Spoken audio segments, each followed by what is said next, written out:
Assalamualaikum warahmatullahi wabarakatuh.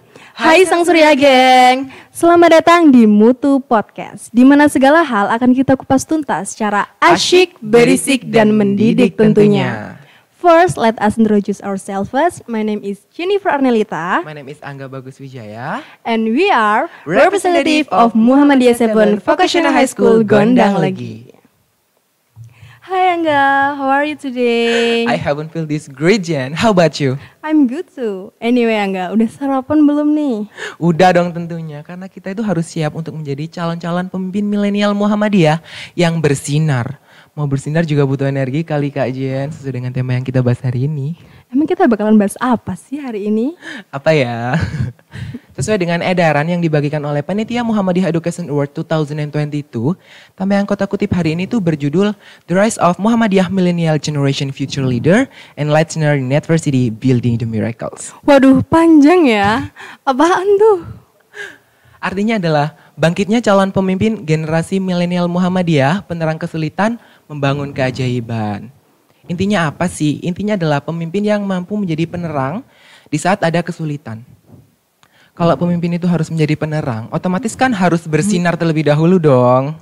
Gimana cara bersinarnya? Langsung kita bahas.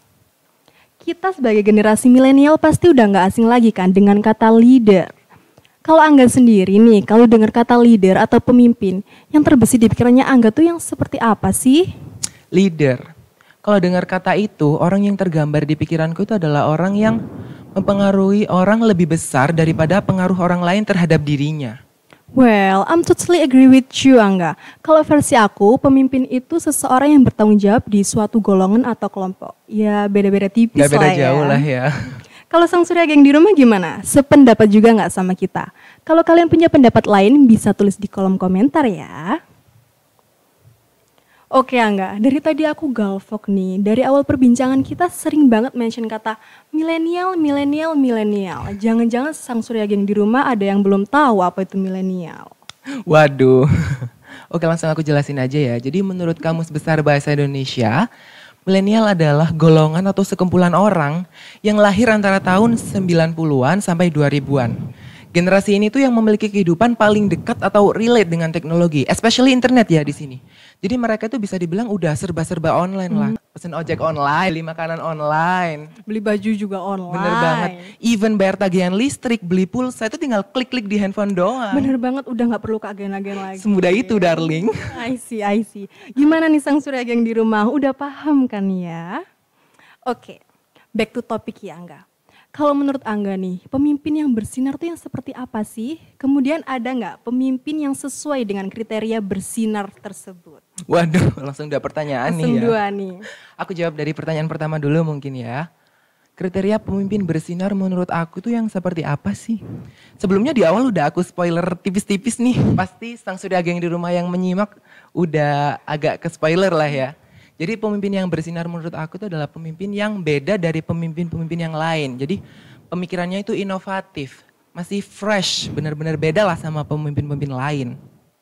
Atau bisa dibilang ya punya poin plus lah ya. Kemudian kalau ditanya ada gak sih tokoh yang sesuai dengan kriteria tersebut? Ya jawabannya tentu ada dong. Kita ambil contoh, kita itu anak yang Sang Surya Pride banget nih atau anak Muhammadiyah.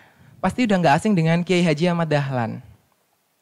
Beliau ini menurut aku sangat inovatif banget. Jadi caranya beliau untuk memurnikan kembali ajaran agama Islam yang sudah mulai bercampur dengan aliran-aliran atau budaya pada saat itu beda banget dengan cara orang pada masa itu. Jadi beliau sebelum mendirikan Muhammadiyah, malah beliau ini mendirikan sekolah-sekolah terlebih dahulu karena beliau juga meyakini kalau sekolah itu merupakan sarana untuk tempat dakwah amar ma'ruf nahi mungkar.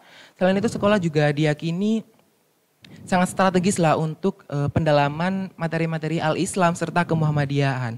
Kemudian kesadarannya beliau tentang pentingnya pendidikan pada masa itu patut diapresiasi banget lah. Karena kan orang pada masa itu kan juga belum tahu nih pentingnya pendidikan.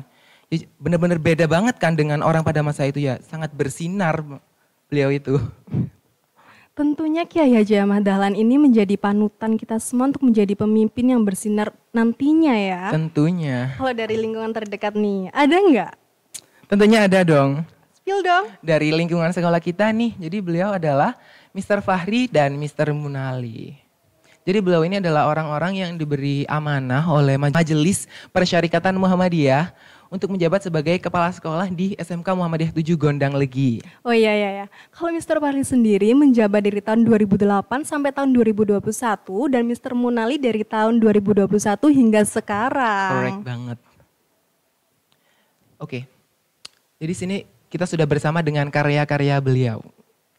Adalah buku Membangun Peradaban Gemilang. Nih.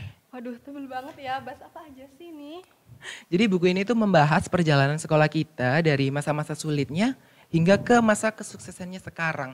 Sesuai banget kan dengan tema kita, penerang kesulitan, membangun keajaiban. Dengan apa ya? Dengan inovasi-inovasinya beliau tadi. Mungkin bisa kita bahas gak sih ini inovasi-inovasinya? Oke, jadi ada satu program yang bikin aku amazed banget sama beliau-beliau. Jadi programnya itu diberi nama MSG atau Morning Spiritual Gathering, di mana seluruh siswa itu diharuskan tiba di sekolah pukul 6:15 di saat jam pelajaran itu sendiri dimulai pada pukul 7. Jadi lebih pagi lagi ya? Lebih pagi lagi. Untuk apa? Jadi mereka akan melaksanakan sholat duha berjamaah, kemudian zikir pagi bersama. Kalau ditanya manfaatnya apa sih? Ya jelas banyak banget manfaatnya. Kalau kita lihat dari aspek spiritual nih, siswa yang belum terbiasa untuk melakukan sholat duha di rumah atau zikir pagi, jadi melakukan hal tersebut karena adanya program ini. Kemudian kalau kita lihat dari aspek ketertiban, angka keterlambatan siswa di SMK Muhammadiyah 7 Gondang Legi ini menurun drastis setelah adanya program ini. Bahkan menurut data kesiswaan itu kalau nggak salah, angka keterlambatannya siswa itu kurang dari 1%. Atau kalau dari 2.500 siswa, yang terlambat itu nggak sampai 15. Jadi wow banget kan. Wow. Kalau aku sih lebih amazed ke program yang Green Line. Oh Green Line. Iya benar. Iya. Itu juga wow banget sih. Jadi ini tuh program yang diangkat dari sistem industrial ala Jepang ya. Jadi siswa itu diharuskan untuk berjalan di atas jalur hijau atau Green Line. Ya tentunya kalau ditanya manfaatnya ya siswa yang berjalan di lingkungan sekolah itu lebih rapi, kemudian ya lebih teratur. Kemudian juga masih ada satu program lagi yang nggak kalah wow-nya nih. Jadi programnya itu diberi nama Differentiative English Intensive Conversation. Di mana bukan siswa, bahkan seluruh warga sekolah itu diharuskan menggunakan bahasa Inggris di luar jam pelajaran. Jadi pembiasaan bahasa Inggris. Dan program ini belum ada loh di sekolah-sekolah lain. Jadi ya sangat wow kan. Tentunya dampak dari inovasi-inovasi beliau ini sangat amat terpampang nyata ya. Tentunya. Kalau kita lihat dari perkembangan sekolah nih, sudah berkembang pesat banget, udah jauh dari yang zaman dulu. Jadi kayak kalau lahan yang dulunya cuma 3.600 meter persegi, sekarang itu udah menjadi 36.000 meter persegi. Waduh, 10 kali lipatnya 10 ya. kali lipat. Kemudian kalau dari jumlah siswa yang dulunya cuma 274, sekarang udah lebih dari 2.500 siswa. Kemudian kalau jurusan yang dulunya cuma ada 2, sekarang udah ada 14 jurusan dan beberapa jurusan itu sudah punya bisnis di bidangnya masing-masing. Seperti teknik sepeda motor itu udah punya bengkel. Mutu Prima. Bengkel Mutu Prima. Kemudian dari perhotelan udah punya Mutu Edutel. Dan jurusan kebanggaan kita nih, keperawatan, baru banget launching klinik Mutu Pedicare. Dan denger-denger itu bentar lagi dari Jasa Boga bakalan launching fried chicken. Kita juga punya kelas industri tahu. Oh iya, kelas industri juga. Jadi networking di sekolah kita tuh udah luas banget. Udah ada kelas Samsung, kelas Daihatsu, kelas Yamaha, kelas United Tractor. Iya benar banget. Jadi networkingnya tuh udah banyak di mana-mana. Bukan itu doang tapi selain inovatif, beliau-beliau ini juga kompetitif. Bahkan saking kompetitifnya beliau ini, jiwa-jiwa kompetitifnya itu sampai menular ke warga sekolah. Buktinya sekolah kita, guru dan siswa dari SMK kita nih, berhasil menorehkan lebih dari 100 capaian prestasi baik dalam nasional maupun internasional. Masya Allah. Lalu yang paling familiar nih, sekolah kita ini SMK Rujukan Nasional. Lalu juga menjadi COA, Center of Excellence. Lalu yang kemarin nih, Best Islamic Entrepreneur School. Wow, Masya Allah banget lah ya. Bahkan saking berkembang pesatnya sekolah kita itu hingga muncul istilah seperti ini. Dulu siswa SMK Mutu itu kalau mau lihat ujung tebu harus mendongakkan kepalanya. Namun sekarang siswa SMK Mutu itu malah harus menundukkan kepalanya untuk melihat ujungnya pohon tebu. Saking tingginya gedung-gedung yang kita miliki. Benar, Mbak. Sangat inspiratif sekali kan beliau ini. Jiwa Masya inovatif Allah. dan kompetitifnya tuh loh yang menurut aku perlu diapresiasi. Masya Allah, sangat menarik ya Sang Surya Geng. Aku sampai emes loh sama penjelasannya Angga tadi. Dari upaya yang udah Angga jelasin tadi, aku bisa tarik kesimpulan nih. Kalau kita ingin menjadi pemimpin yang bersinar, kita harus memiliki jiwa inovatif dan kompetitif.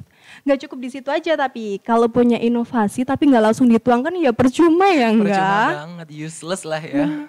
Jadi kita generasi milenial kalau mempunyai gagasan inovasi, langsung dieksekusi saja, jangan sampai berakhir di angan-angan. Selain itu, kita harus memiliki hal yang tidak dimiliki oleh orang lain atau bisa dibilang poin plus lah ya.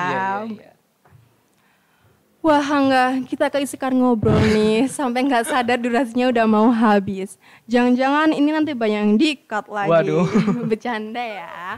By the way, terima kasih ya Angga udah mau menyempatkan waktunya dan berbincang-bincang di sini. My pleasure Jenny. Semoga yang aku sampaikan tadi itu nggak sia-sia ya. Poin-poin positifnya itu bisa diambil dan diterapkan oleh Sang Surya Geng di rumah. Kemudian perlu di-note nih kata Jenny tadi. Kalau kalian punya gagasan inovasi, langsung dituangkan saja. Jangan sampai berakhir di angan-angan. Aduh, sedih banget ya Sang Surya Geng harus berpisah sekarang. Tapi nggak apa-apa, semoga kita bisa bertemu di next episode Mutu Podcast, di mana segala hal akan kita kupas tuntas secara asyik, berisik, dan mendidik tentunya. Akhir salam dari kita, wassalamualaikum warahmatullahi wabarakatuh. Bye Sang Surya Geng, see you! Haus deh.